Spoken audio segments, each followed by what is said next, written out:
Hello and welcome to Aliens Revealed Live. I'm your host, Dean Caparella, here on the Paranormal UK radio network. From alien abductions to monster-infested ranches, men in black, near-death experiences, close encounter experiences and more, we speak to some of the most amazing people on the planet, ready and willing to share their chilling stories with you. And they all come from the Aliens Revealed Live files here on the Paranormal UK radio network. Well, it took Jim Penniston almost 40 years to produce a book about what really happened at Rendlesham Forest. The Rendlesham Forest incident occurred over 3 nights in Suffolk, England in December 1980. Along with Roswell, it's considered the most significant UFO event in history.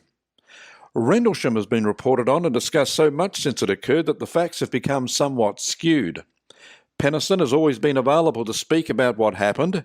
He's appeared on numerous print, radio and television platforms, giving the public his version of what happened. In the past 3 decades, and with the advent of the internet, Penniston was becoming increasingly concerned about the way the truth about Rendlesham was being distorted. It seemed everyone had a theory, from ufologists to media identities to the general public, who congregate on the numerous groups and forums online. Rendlesham started to look a lot different from the original account in 1980. As a trained observer, Penniston was simply doing what he was taught when he witnessed the UFO incident.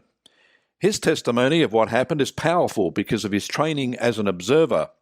His ability to describe what he sees with pinpoint accuracy cannot be questioned. He was just performing his job. The events that followed are mind-boggling. From the moment the UFO turned up to Penniston getting close to it and touching it, his recollection of a sequence of binary numbers afterwards, and his briefing following the event. And Jim Penniston's about to join us now. Hi, Jim. Hello, Dean. How you doing? Good. Well, a book of this magnitude, I think it's over 700 pages. You finally decided to write it. Why has it taken you almost 40 years? Well, it's one is I didn't have time to do it before I was, work life and all that. The other thing is it just kept getting worse as time went on with all the disinformation that was coming out. And the pivot point was the previous book was with Nick Poe, and we had so much stuff that didn't go in that book. I mean, besides the stuff that did go in there, a lot of it was wrong. So I had like 80 pages that didn't go into that book. And Gary Osborne, the current co-author of the Enigma book, he had something like 50 pages that weren't put in. And so when I talked to Nick about it, Nick says, here's what you need to do. All this disinformation, all this stuff going on, he says, for the last decades, he says, you need to write exactly your story, what happened, and don't leave anything out. And I says, you know what? That's what I'm going to do.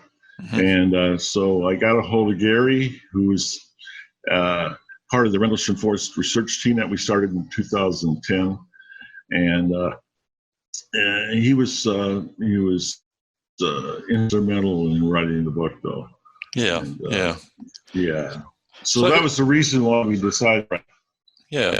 So I mean, when we talk about disinformation and people distorting the truth, I mean, was it done on purpose? Was it done for people's own financial gain, or just the same old story about a story being embellished every time it's told? I think it's all that. I think, I don't really understand each person's motives, but I know that even witnesses that were there, I start seeing, embellishments and stuff like that. There's no reason to sensationalize something that's sensational by itself. I mean, there's no need to just tell the facts. And I kept that in mind, by the way, when we were writing the Rendlesham Enigma book, is what I wanted the public to have all the facts. And we did that with a series of endnotes, chapter endnotes that sometimes are 7 levels deep. And we did that on purpose. So the public would be able to, after reading, would be able to have the facts of the incident, exactly what happened, and they could get their own judgment on the Rendlesham Forest case. I mean, I trust human beings, and they can Yep. come up with their own answers to it. I don't have all the answers. I have my answers, and I'm sure that was probably one of the things I wanted to see come up with what they thought of the book when they had the actual facts presented to them. Yeah. Well, let's sum up what actually happened for some of our audience who perhaps may not be familiar with the Rendlesham story. And it wasn't just a one-time thing, was it? It happened over 3 days. It was a one-time thing. Yeah. But I mean, one time, but spread out over 3 days. And take off. Yeah. So Yes, and in the following morning, started at the landing site for the first night, and that's what he did. He came in. Pardon me? No, I think we had just a bit of. Well, Jim, what about summing up the actual incident? What happened from go to woe for some of our audience that perhaps haven't heard of Rendlesham before? Okay, Rendlesham Forest takes place at two air bases that are separated by 3 miles. RAF Woodbridge and RAF Bentwaters in the northeast of London, about 60 miles or so on the Suffolk coast. And it was during the height of the Cold War. The twin bases was under U.S. control, and we had a lease on them for around like 100 years or something like that. And so we had our operations out of main operations out of Bentwaters, a minor operations out of Woodbridge. And I was the flight sergeant in charge of security for Woodbridge that night. And during the course of that, I got notified to go to the East Gate, talk to Sergeant Steffens, the senior law enforcement patrolman, and they wouldn't brief me on what it was, but they told me to run code 2, and I did, which is lights only. And I got there in about 3-4 minutes, and after arriving, I contacted Sergeant Steffens. He's there with Airman Burrows, and he's pointing it off the woods, and I said, I could see lights in the woods, and that looked like a fire of some kind. And I said, did you see it crash? And he goes, it didn't crash, it landed. And I says, well, landed? I says, well, yeah, the trees are only like 5-6 feet apart. There's no way nothing landed there. So to make a very long story short, I, with the premise of it was an off-base aircraft crash, and when I called the control centers, they confirmed they lost contact with a bogey 15 minutes earlier over the base. So everything coincided for an emergency situation. We had a status forces agreement then, and we had to have an emergency situation to deploy off base. We had that. The base commander, Conrad, gave us permission to do that. And I assembled with myself and 2 airmen, a security airman and a law enforcement airman. And we deployed off base for the purpose of setting up an entry control point for first responders, like the fire department, mortuary, all that kind of stuff, to help with the recovery of the downed aircraft. And so I get to the part where the entry control point, and I was getting radio difficulties, so I put Airman Kabanzak, the airman. He's the only other guy besides myself that had a radio. I said, you're going to help relay whatever I have to CSC, Central Security Control, our control center. And he said, okay. And so myself and Airman Burrows, who owns another group, like base entry, gate guards, stuff like that. As we proceeded, at a point in time after entering the woods, I seen that it wasn't an aircraft downing. So I terminated the security option for downed aircraft. I could not receive Central Security Control, but I still transmitted. Either Kabanzak could transmit it, or hopefully they heard me And just because I wasn't receiving them means that they weren't receiving me. That was the Right. premise. And so I implemented a hand situation, which is a security situation that possibly could cause harm to a priority A, B, or C resources, which we had on the bases. That's our war-making ability on the base. And then I came up back over a berm. There's a flash of light. I get off the ground, and this flash of light, this encompassing light, dissipates on down, and what is sitting above the forest floor is a craft, a triangular craft, unknown to me, not very big, in a small clearing. And so the investigation was of that craft. And I had taken pictures up to that point. There was physical problems, that I was experiencing because I was within 10, 15 feet of the craft at that time. And as I got that close, some of the physical things that were happening. There's static electricity, obviously, and my skin, my hair, my clothes, stuff like that. And that was constant. But another oddity was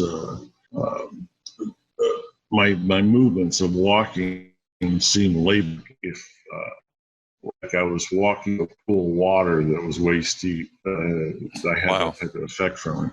Yeah. That's all that did. I was out of film. At that time, our cameras only had film. And the camera was with me only for the aircraft crash, by the way. Yeah. And so I did a 45-minute investigation, on the ground.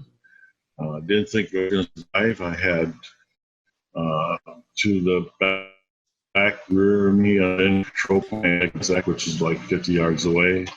20 yards away this way to the right in the back was Burroughs, and he was not moving, and neither was Kamanzak. So I figured there were casualties or something, or they're just scared to death. I don't know. And so I continued to what was going on in front of me. I mean,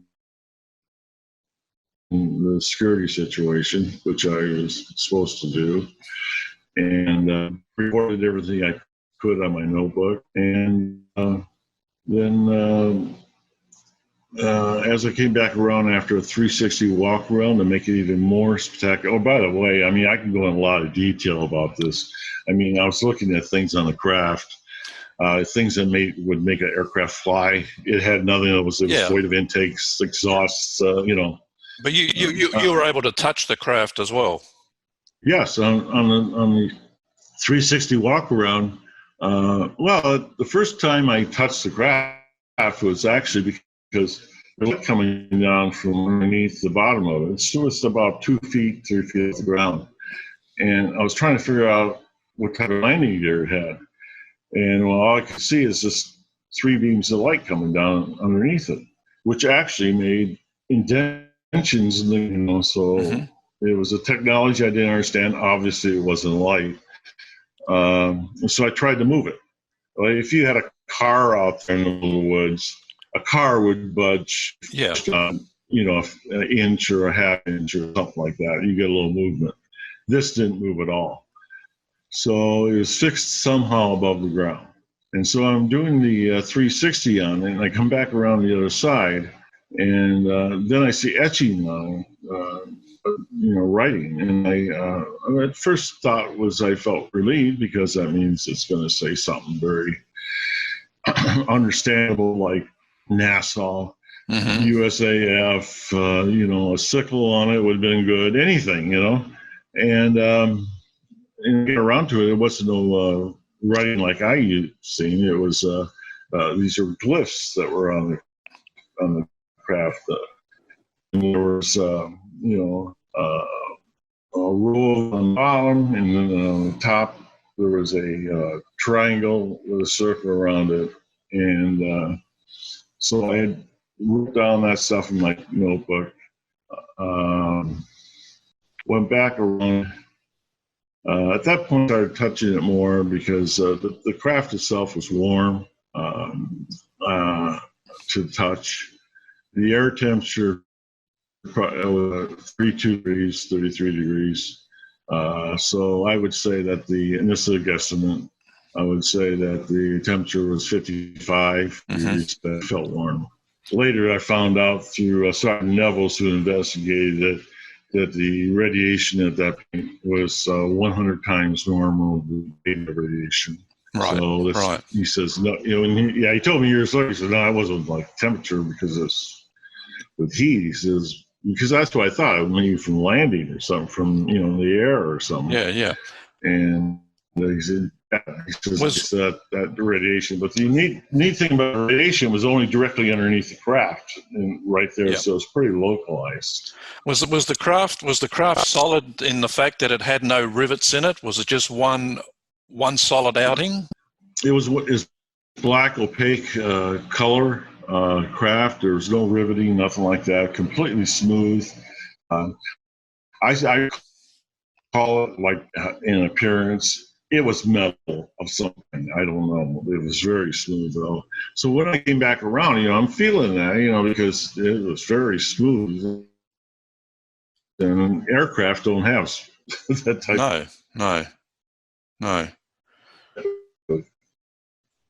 No. Skin. Those glyphs, and so after touching the smoothness of the craft, you put your hand across to the glyphs. The glyphs felt etched, meaning it went from very smooth, like glass feeling, to like sandpaper. Okay, and so I was fascinated by that. But what really fascinated me was was the one that was centered and was above all the other ones, and the glyph stretched out maybe arm's length, 3 feet, 4 feet, like that. And anyway, this is the one above it. I'm just touching that one. When I touched that one, I had nothing but blinding light. I mean, I use the term light because I don't know what kind of technology it was, but that's what it appeared to be, and it best describes it. And during that process, one's flashed from me, and the rest of it was just white light. And then I gained my senses, and all I did was just lift my hand off, and it completely stopped. The reason I say it wasn't light is because I immediately had my night vision. I mean, the forest is pretty dark, and I had my night vision. That usually takes another 30 or 40 minutes to regain it after something like that. So it wasn't light. It was a technology I didn't understand. At that point in time, I never touched it again. And as I went back around, I started seeing the movement of light throughout the craft, and it looks like it's becoming active. So I got back, momentarily went back through the trees, stopped, went up to the canopy of the trees, made a slight right turn, and was gone in the blink of an eye. At that point in time, I could hear sounds and stuff again, and then I had Burroughs running up next to me at that point, and he points over to the pitch black forest. It's over there, he can't see nothing. I can't see nothing. I says, what? And he takes off. And I said, well, first rule you have is have a team constitution. He just took off. So I don't know what his rationale was. I have no idea. There was no rationale. It was emotion. And so I took after him, went 50 yards or so, jumped a couple fences. We're in a farmer's field. It was partially frozen ice and stuff. I was falling down a few times. I chasing him. I finally get past Cape Green, the farmhouses out Cape Green area, and he finally stops. And I says, "What are you chasing?" And he goes, he says, UFO. And he points down, and I have to look down his arm, and he's pointing in the opposite direction over toward the coastline. I said, what do you see? And I'm looking, and there's a faint little light on the horizon. And he says, he sat there. And I says, there is a lighthouse. And Right. I thought, for Christ's sakes, what is wrong with this guy? He was young. He's a years old. And he had no training. He didn't have the security training I did. I mean, he was law enforcement. And anyway, at that point in time, when he's going through that episode, I see the craft again over Cape of Green. So I'm going to follow again, even though my interest is not there to do that. The first encounter was enough. And it just started slowly moving across toward the coastline again. I mean, slow. Yep. And I'm comparing it to what an A-10 can fly, and that I say it was going like 250, 300 miles an hour. A lot fast. It was a lot faster, I think, at the first land. I think that's just how fast it took off. Anyway, went back in. We get debriefed. I was worried about my career as a career. One of the things I came up with to best describe my sanitized report to Captain Verano, security police captain, who was debriefing us, was craft unknown. One of the words that acronyms you never used in the Air Force was UFO. That was a career end. So what? And that's pretty much a Rendlesham Forest incident. Yeah. On the ground. The briefing afterwards, after you'd reported it and received a visit by, well, I mean, people are calling them the Men in Black. I mean, they're obviously, government agents or whatever. How scary and intense was that? Not scary. It wasn't scary at all, actually. When I got classified the birds, that's the police blotters, the 1569s, the incident complaint report, the written narrative of they came out and took that stuff. But that didn't seem too unusual. I did get a call, on the following day to report into the investigation on base. And I figured all these instances, like 8 of them or 9 I knew. And they said, well, we got a couple of guys, they were suited, they were in suits.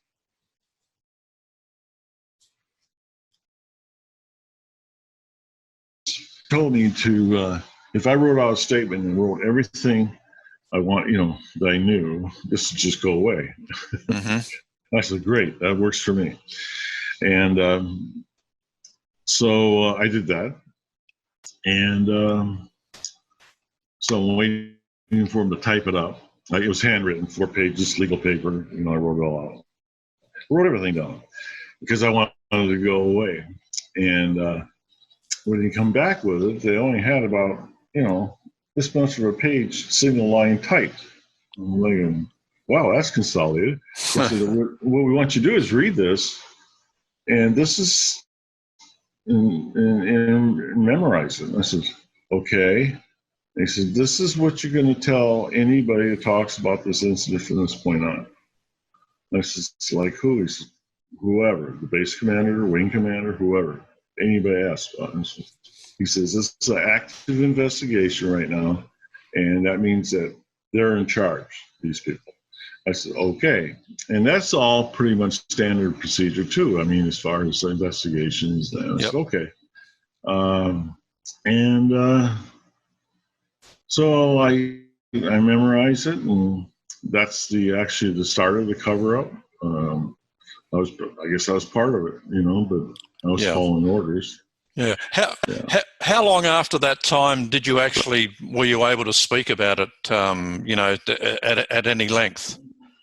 1993, 13 years later, when I retired from the Air Force, they gave me the non-disclosure, agreement about, classified plans, nuclear weapons, all that stuff.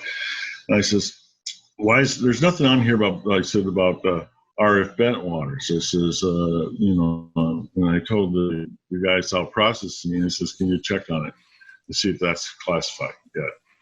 And he says, sure. And so I gave him the dates, the name of the base, and he said, okay, we'll have to stop out processing, he says, until we get a word back then. I said, okay.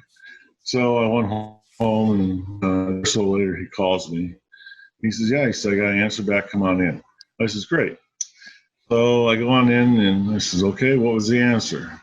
He says, nothing classified happened that day, so therefore nothing is classified about anything, something like that. I went, what? I says, give me a copy of that. So I get a copy of that. I go, okay, nothing's classified. It used to was top secret. That's what they told me. And I treated it like that. And I go, okay, so nothing classified. So I'll take a copy of that. And so that's why I'm talking about it.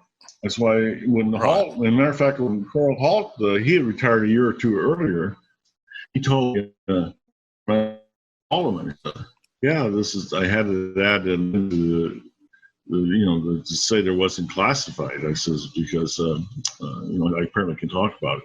He said, yeah, he said, I had the same thing. He did the same thing. Mm-hmm. So I said, oh, so that means the Air Force is telling him nothing happened at the dates in question. Nothing happened with me. So that's why we're talking about. Otherwise, I don't know why they wouldn't keep it classified, because I'm going to be talking about today. Yeah.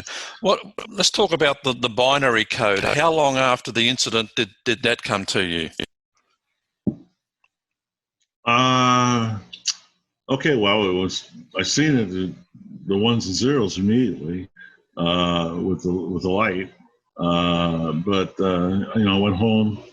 I lived about 20 miles away, and I did other stuff during the daytime. It became night the following morning, and I was trying to go to sleep. It might have been 12 o'clock, 1 o'clock in the morning. I still couldn't sleep. I couldn't sleep because I kept seeing the ones and zeros in that in a mind's eye. Mm-hmm. And so I'm thinking, geez, I'm probably having a really bad breakdown or something here for this trauma of this event or something. I was pretty worried. Anyway, I finally get up, and I was thinking about, maybe I should go to the base hospital, but that's not going to end well either. What do I tell them? I tell them that I had an experience of unknown origin, and then I go home and I'm seeing ones and zeros. It wasn't going to work. I mean, they would have relieved me of duty and probably. So I'm looking through my notes, because I have some belief of what's going on. I guess it's all trauma driven. And I was thinking, I closed my eyes a second. I said, I think I can write down.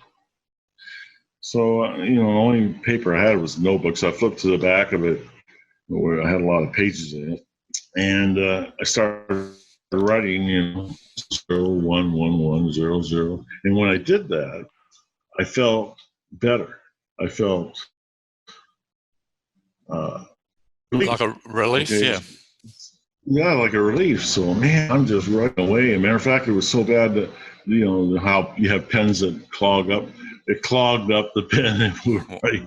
So I'm going through the drawer looking for another pen. And I find a pen that writes something. I can do that more. I just continued to write. I went as far as I could. I wrote down 16 pages in the notebook. And I just finally, I couldn't see them no more. And I stopped, and I felt great. So you knew when to stop writing. Yeah, I couldn't see the ones and zeros anymore. Wow. And I felt great. That was, God, I think I dodged a bullet here. I think I might be all right. I'm gonna get a night's sleep, and we'll see in the morning. And I slept like maybe 10, 12 hours. I slept a good night. And when I got up the next day, it was like, I feel fine. And so I said, well, I ain't going to tell anybody about that incident. Well, not when I was losing them. Because that's the whole thing. The ones and zeros were like I was having a breakdown, and the last thing you want to share. When you got it down on paper, were you thinking then that this might be a message of some kind? No, I thought it was just gibberish. Ones and zeros. I mean, binary code was okay. I never heard of it before. Matter of fact, I didn't find out what binary code was until we're doing a film in 2010 out in Phoenix, and Linda Moulton Howe's there, Burroughs is there, and we're doing it for Prometheus Pictures. Mm-hmm. And during the film shoot, while they're changing the film, I'm getting into, Burroughs asked me about a time or a date or something. So I'm flipping through there trying to find it. I have it in my notebook. And I flip back too far in the ones and zeros there. And it's, Howell goes, "What's that?" And Burroughs, "What is that?" And what the heck, 30 years later, I'm going to tell him, what the hell? And I tell him, and he says, and Howell says, "Well, one's zero, so that's binary code." I says, "Wait a minute. Linda and I did helped her with a book. I was a contributor on a book she did in '95, and she took part of my hypnosis from '94, which I went in for a disorder. My doctor did it, and she took hypnosis, and in there it talked about binary code, but until that point in 2010, I didn't even know what binary code was. Yeah. So, and I'll tell you what, it wasn't for Linda Moulton Howe, and it wasn't for John Burroughs. I'll guarantee you that binary wouldn't be out today. Wow. Who suggested deciphering it, and when did you do it? Immediately with Howe. I said, "No, let me think about it." I was like, whoa. She's sort of, a little Lulu, you know what I mean? Mm-hmm. She's a woo-woo girl, No, I said, I don't know. I have to think about that. I went back. I described this all in detail in the book. All this stuff's in there. I went back to Illinois from Arizona, and I thought about it. But I get a call from the producer, Kim Sharon.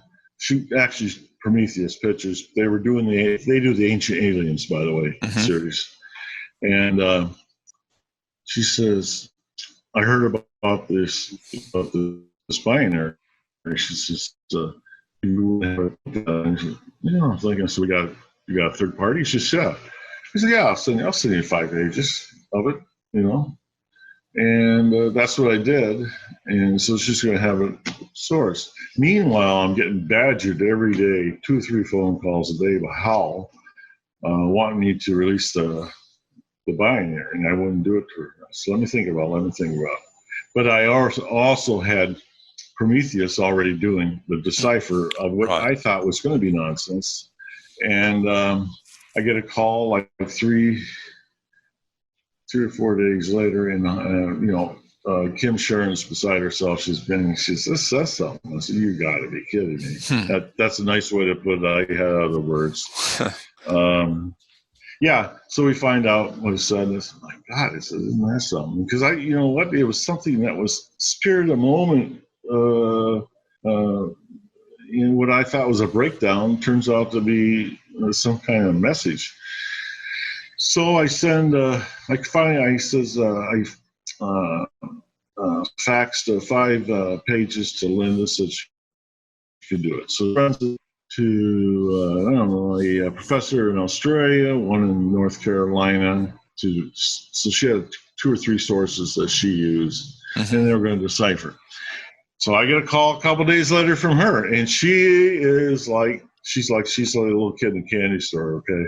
Mm-hmm. And what's going on? She said, "Well, it says something." So, okay, what does it say? And what I was looking for is I was really doing a fact check on Prometheus and their decipher. And she started reading it back to me. She read the whole thing. I said, "Oh." I said, "Okay." it was identical to what Prometheus had done. So separate sources. Yeah. Yeah. What did it say? Well, it had 7 coordinates, actually 6, but one is done twice at the beginning and the end. Mm-hmm. It had, I would say they're like GPS type coordinates, and they were 2 different areas around the world. Some, to Sedona, Arizona area, Guatemala area, Peru, Egypt, Greece, and of course the one that was done twice at the beginning and was off southwest off the coast of Ireland, mm-hmm. and it was in the water. So that's pretty much what it said. There was some written stuff along with that, but not like date of origin and stuff like that. Yeah, yeah. I was going to ask you, because we've talked a bit about the uncanny ability of Hollywood to produce sci-fis that have eerie similarities to a lot of the events that have happened over the past 70 years. So we're kind of wondering, how many Hollywood producers or directors are actual experiences themselves. And there was a movie that they made probably 5 or 6 years ago called Knowing, maybe even a bit further, with Nicolas Cage, and it was about a young girl receiving a whole bunch of ones and zeros, and then it was put in a time capsule and dug up 50 years later, and apparently what it did was predicting future disasters. And the ultimate one at the end, of course, was the big solar flare that burnt the Earth up. I'm thinking, that's eerily similar to that. There's a lot of Hollywood movies that came out since that incident. Boy, I can't remember the name of the movie. There's one with where there is binary code and stuff, and it's about time travel. Yeah. Travel. I mean, there's a lot of stuff. The other thing is, I've seen also even storylines, even with ancient aliens, would be part of what happened at Rendlesham. And Kim told me this. I met with her just last summer, not this last summer, 2019 in California, and we talked about that, matter of fact. And there's just a lot of unknowns there. But you're probably right. I mean, there probably are a few people that are involved in writing that takes those experiences and films out of them. Yeah. Now, one of the reasons you decided to write the book was to to get the facts out there rather than a lot of the distortion that's been going on. And I guess one of the questions you wanted to answer was what UFOs really are and what's really going on with them. So, I mean, the talk about the ship that you spotted may have been from the future. Well, all our research and all our Rendlesham Forest research team's research, and which is made up of professors and experts in fields and theoretical physicists and all kinds of stuff, pretty much agree with us that the only plausible explanation is interdimensional travel, or a Hollywood term, if you want to call it time travel. But it's also the impressions I had from the immediate the craft. And I mean, impressions, I used to think, that's just the way I've taken it. Well, the impressions, as in retrospect, looking back, was also part of the communication. Mm-hmm. So, at that time, I knew it wasn't alien. I sensed that it was us. It was us from the future. Okay. So this is something I've always thought. I never used the term UFO ever.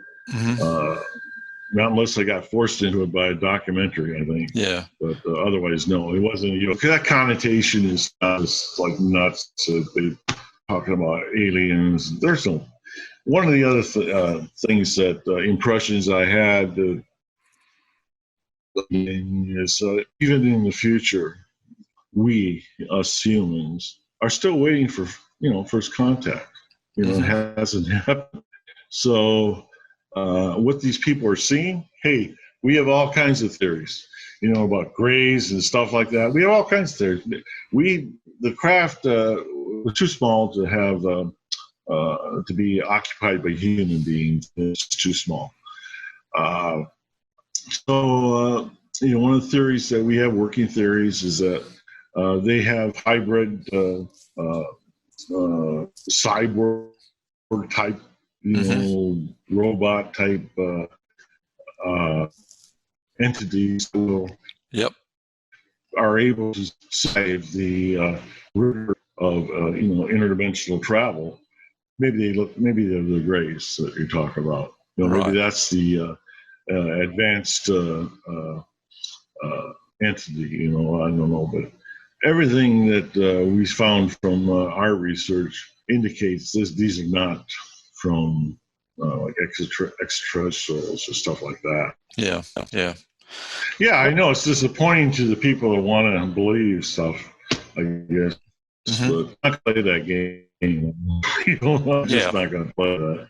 I'm going to keep it real, and that's what we got to do. Well, you've got the facts that you've been dealt, the hand that you've been dealt, and that's all you can report. Yeah, I'm not the only one. I mean, we have Dr. Jack Safari. He is a physicist, and he believes when he's communicating, we talk, back and forth on the computer. And he thinks that this TikTok, the technology there, is us for the future. He thinks that's the only plausible answer, and maybe so. I don't know. I wasn't involved with that. That's his theory. Yeah. So there's a lot of people that support. I'm not saying that all UFO reports are bogus. They're not. I do think it's limited to 99.9% or 99.5% are explainable phenomena that anybody knows what they're looking at can explain. But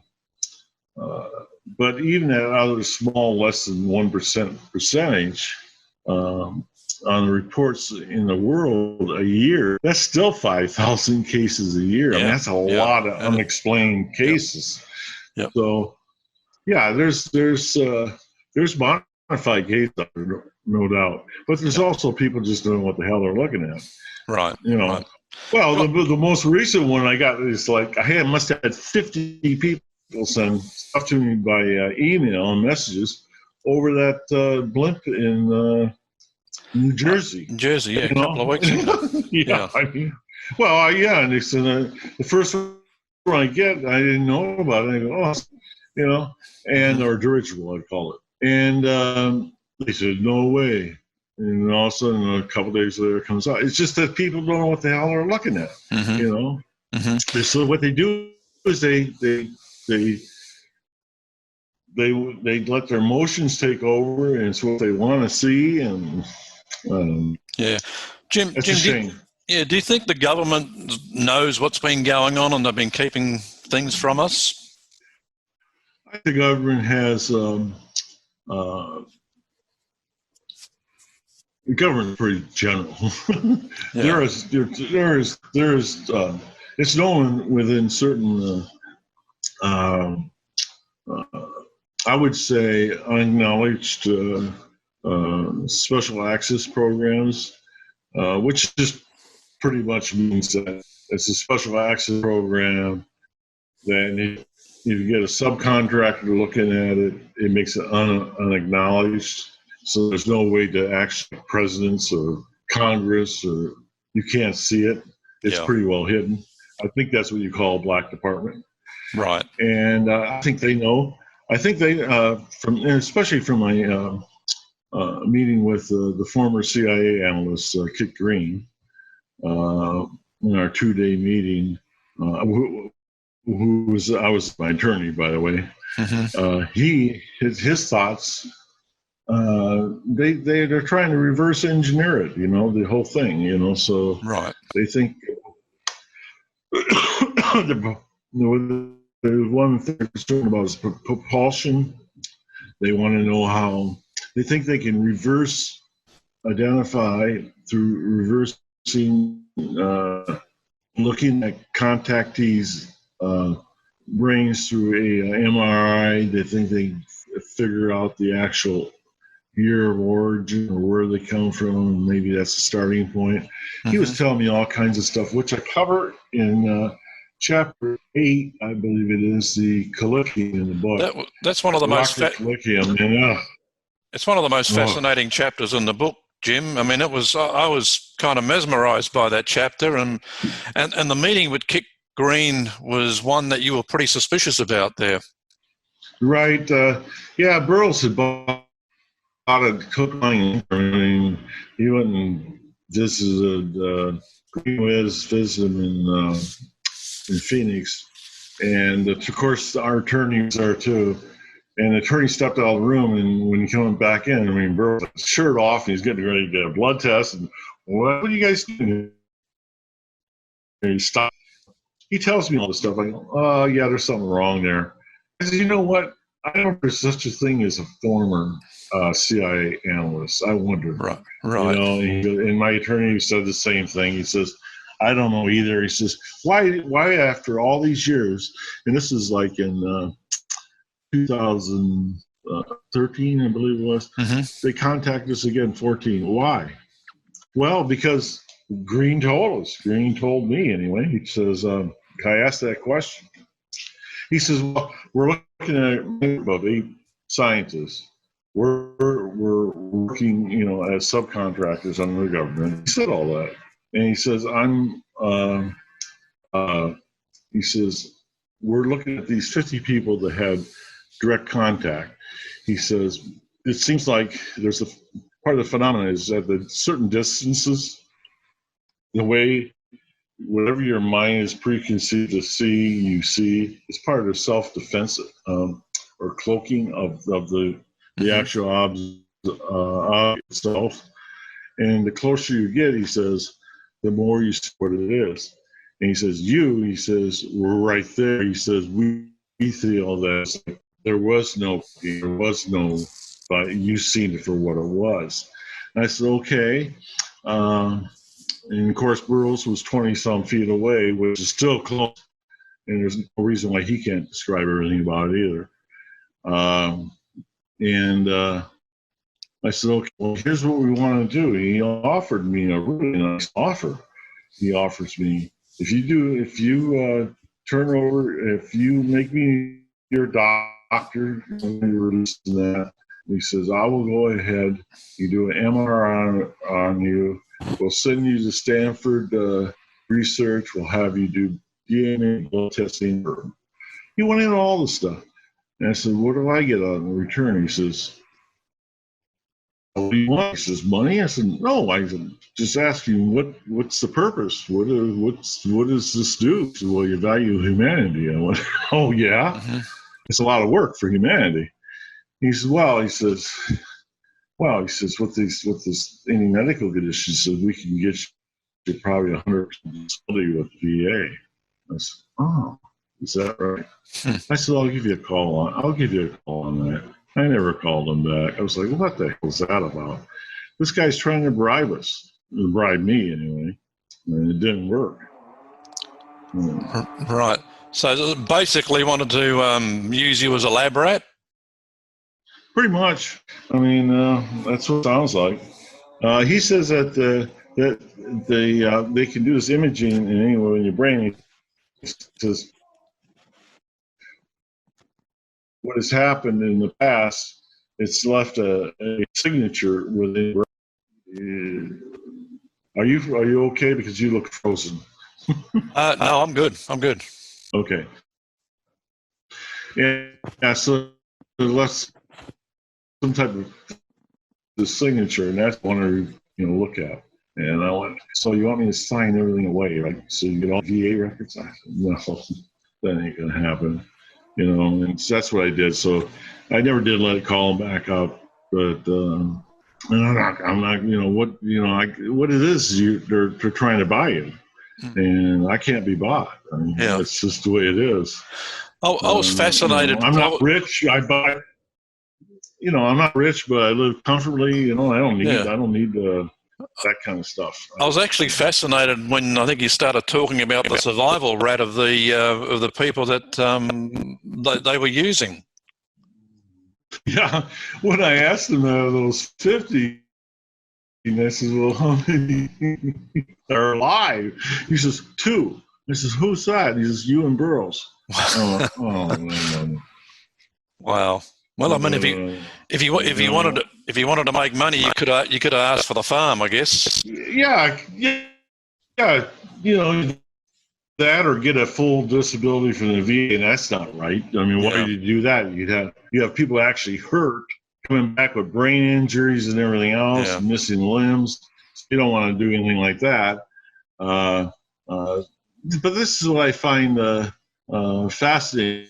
Integrity, and they can be bought. Yeah. What is that about?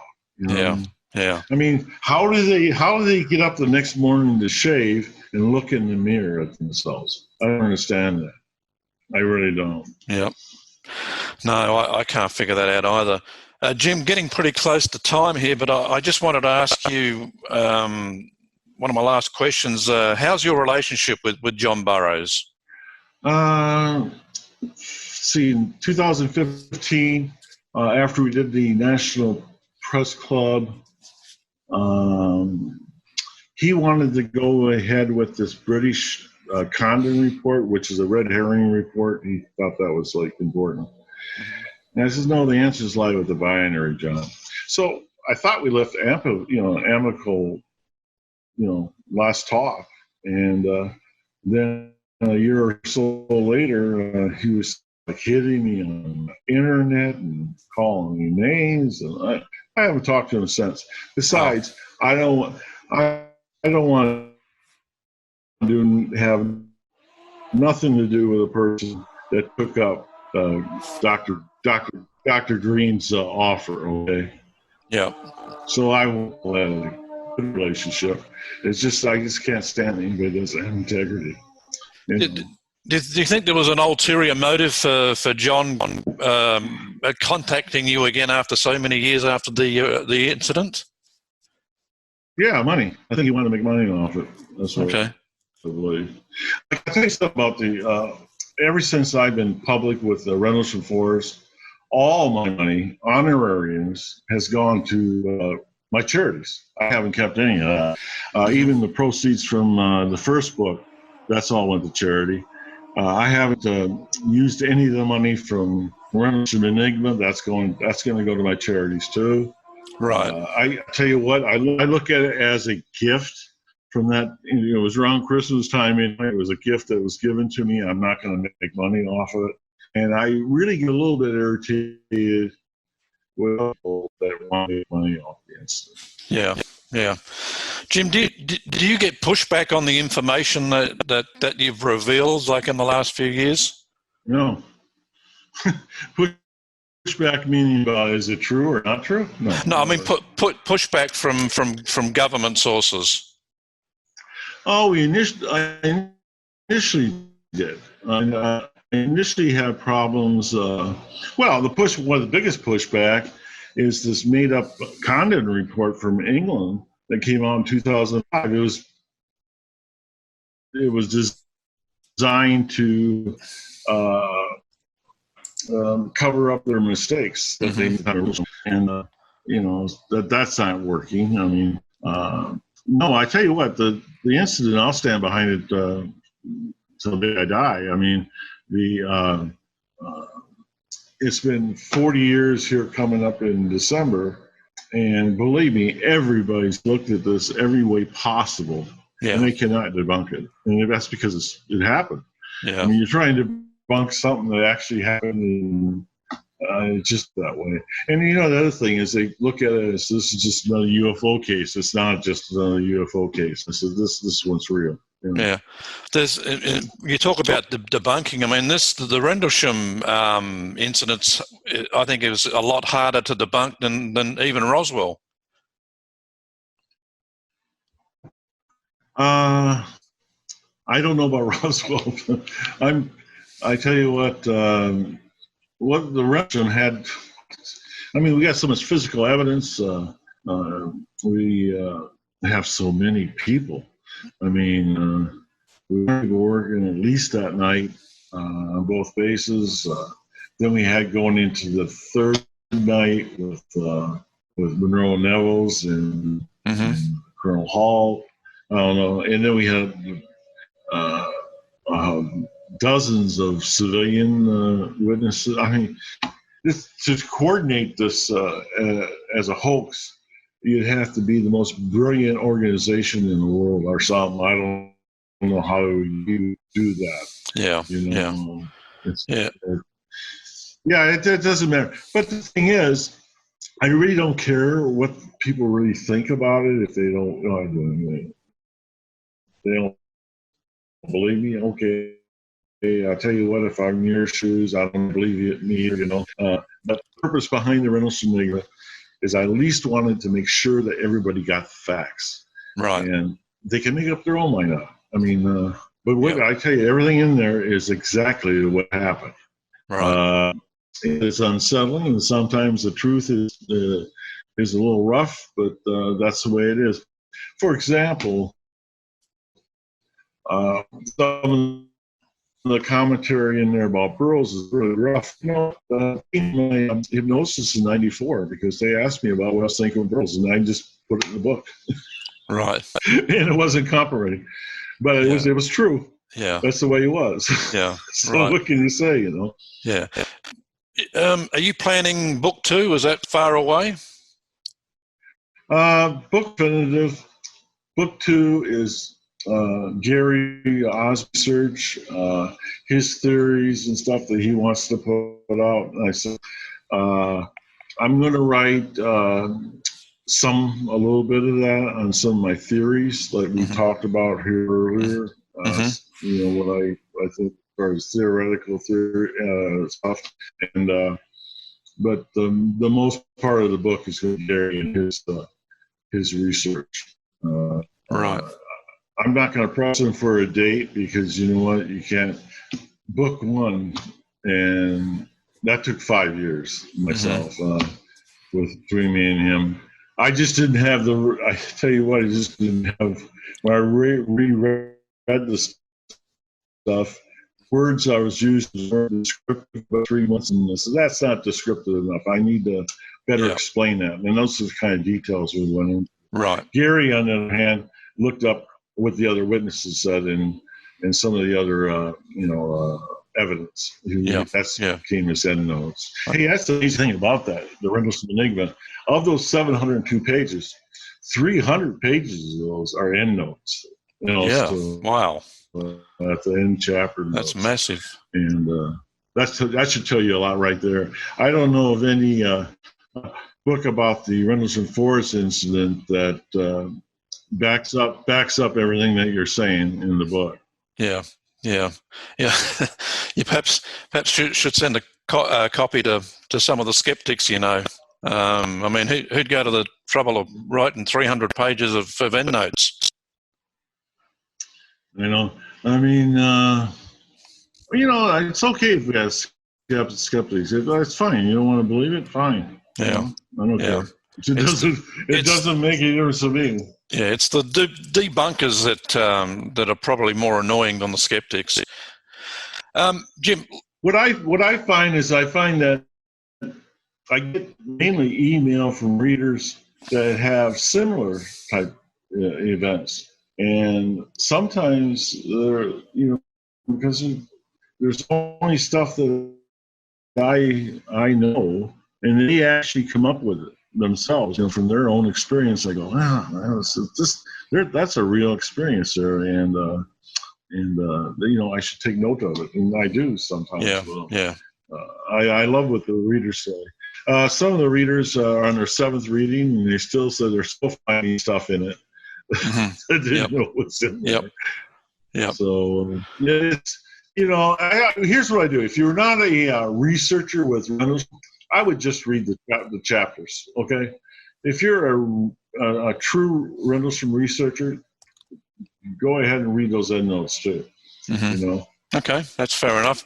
Last question, or two in one. Do you often think, why me? And has it made your life difficult or better, having gone through that incident?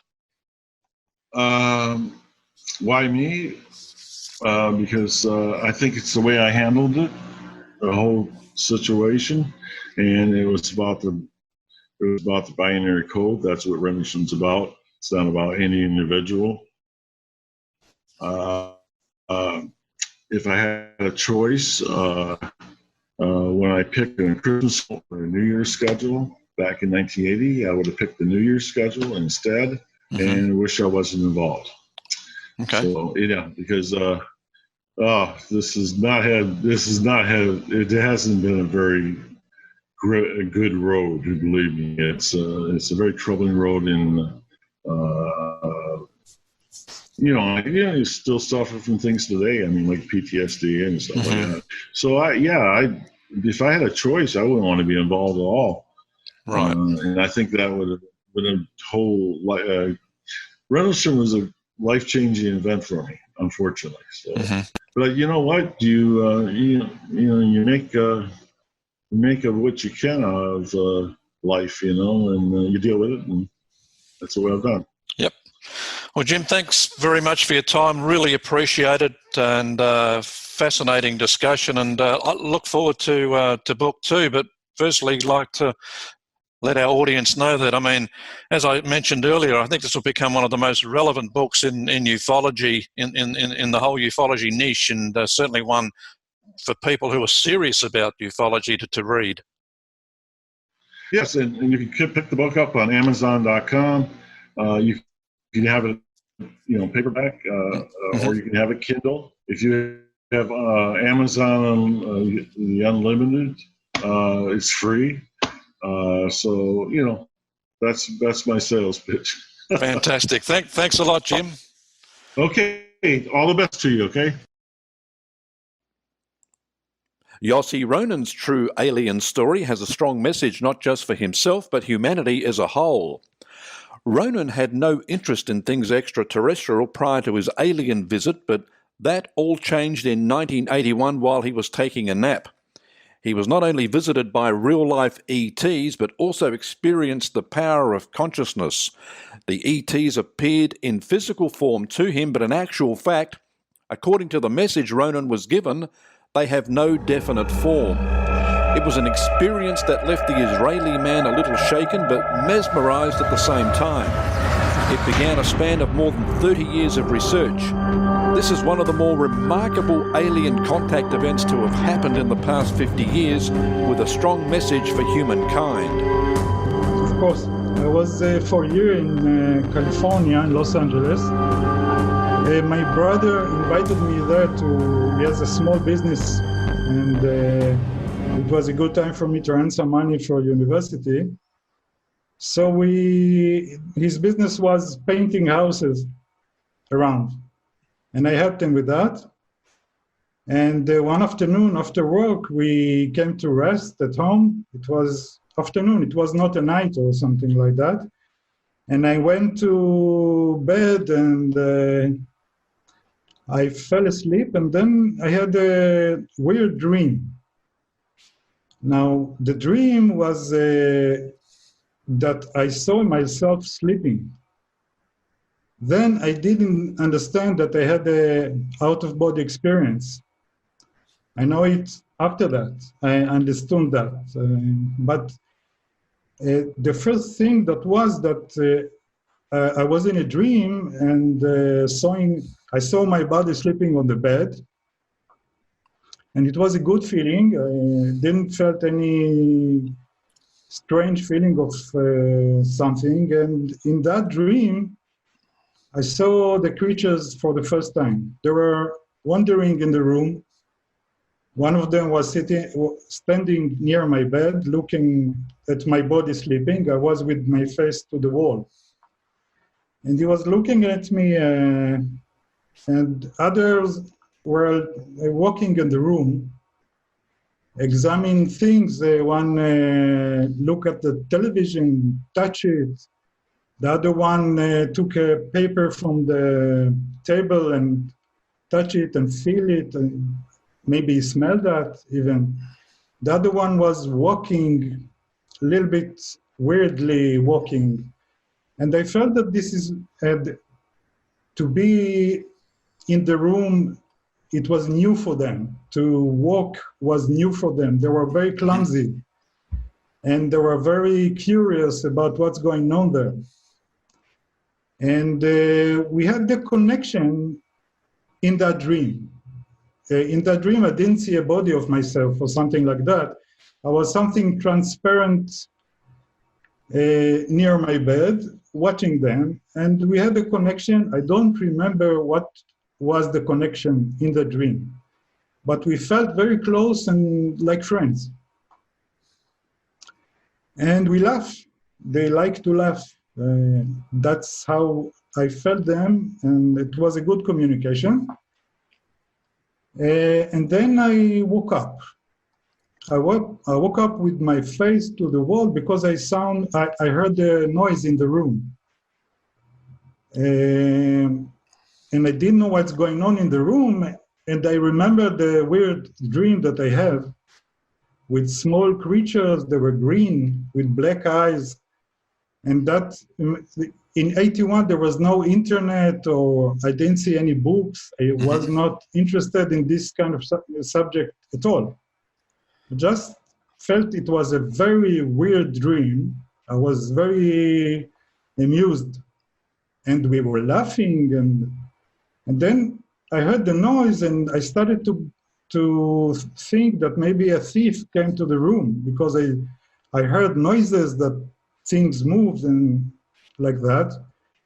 So I turned around, sit on the bed, and that was very shocking thing to see. The one that in my dream was standing near my bed was standing half a meter than me, watching at me with his black eyes, and the others were in the room standing, like getting realized that I'm sitting and watch them. And I don't know if they were planning they have a plan for me to be awake and see them or not. Ronan's true alien story started when he decided to go to bed and take a nap one afternoon. It wasn't long before his alien encounter would unfold. Ronan thought he was having a dream when he left his body and noticed several creatures, green in colour, in his room. And that's coming up on the next episode of the Aliens Revealed Live Files. You won't want to miss it. And thanks for being with us. Don't forget to check out our site at arlhub.com, arlhub.com. And as always, keep looking upwards and take care.